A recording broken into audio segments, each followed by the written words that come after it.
The Rich People Problems, an excerpt by Kevin Kwan. Bettina Ortiz YME was not accustomed to waiting. A former Miss Venezuela and Miss Universe runner-up, of course.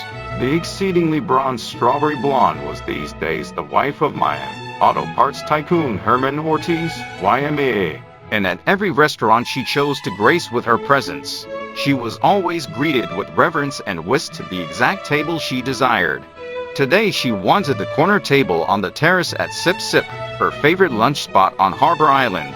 She wanted to sit on one of the comfy orange canvas director's chairs and stare out at the gently lapping turquoise waters while eating her kale Caesar salad. But there was a large noisy group taking up the entire terrace, and they didn't seem in much hurry to leave. Bettina fumed as she glared at the tourists happily savoring their lunch in the sun. Look how tacky they were. The woman overly tanned, wrinkled, and saggy, none of them properly lifted or botoxed.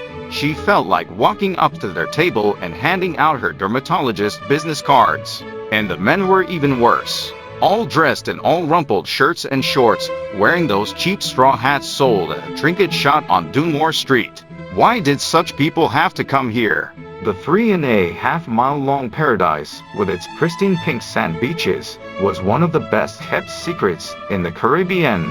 A haven for the very rich, filled with quaint little white houses painted in shades of sherbet, charming boutiques, chic oceanfront mansions turned into inns, and 5-star restaurants to rival St. Bart's. Tourists should have to take a style exam before being allowed to set foot on the island.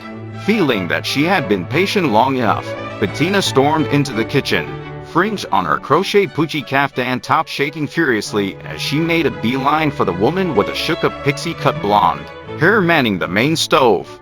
"Julie, honey, what's the dealio? I've waited more than 15 minutes for my table," Bettina sighed to the owner of the restaurant.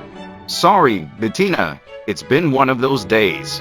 The party of 12 on the terrace showed up first just before you did," Julie replied as she handed off a bowl of spicy conch chili to a waiting server. "But the terrace is your prime spot. Why on earth did you let those tourists take up all that space?" "Well, that tourist in the red fishing cap is the Duke of Glencora. His party just boated over from Windermere, that is Royal Hughesman, you see, moored off the coast. Isn't it the most handsome sailboat you've ever seen? I'm not impressed by big boats," Bettina huffed, although secretly she was rather impressed by people with big title. From the kitchen window, she surveyed the party assembled on the terrace with new eyes. These aristo-British types were such a strange breed. Sure, they had their Savile Row suits and their heirloom tiaras, but when they traveled, they looked so painfully frumpy. It was only then that Bettina noticed 3 tan, well-built men in fitted white t-shirts and black Kevlar pants sitting at the adjacent table. The guys weren't eating but sat watchfully, sipping glasses of seltzer water. "I assume that's the Duke's security detail. They couldn't be more obvious. Don't they know that we're all billionaires here on Bry Land? This isn't how we roll," Bettina tutted. "Actually, those bodyguards belong to the Duke's special guest. They did a whole sweep of the restaurant before the party arrived. They even searched my walk-in freezer. See that Chinese fellow seated at the end of the table?" Bettina squinted through her Dior Extase sunglasses at the portly, balding, 70-something Asian man dressed in a nondescript white short-sleeved golf shirt and gray trousers. "Oh, I didn't even notice him. Am I supposed to know who he is?" "That's Alfred Cheng," Julie said in a hushed tone. Bettina giggled. "He looks like their chauffeur. Doesn't he look like that guy that used to drive Jane Wyman around in Falcon Crest?"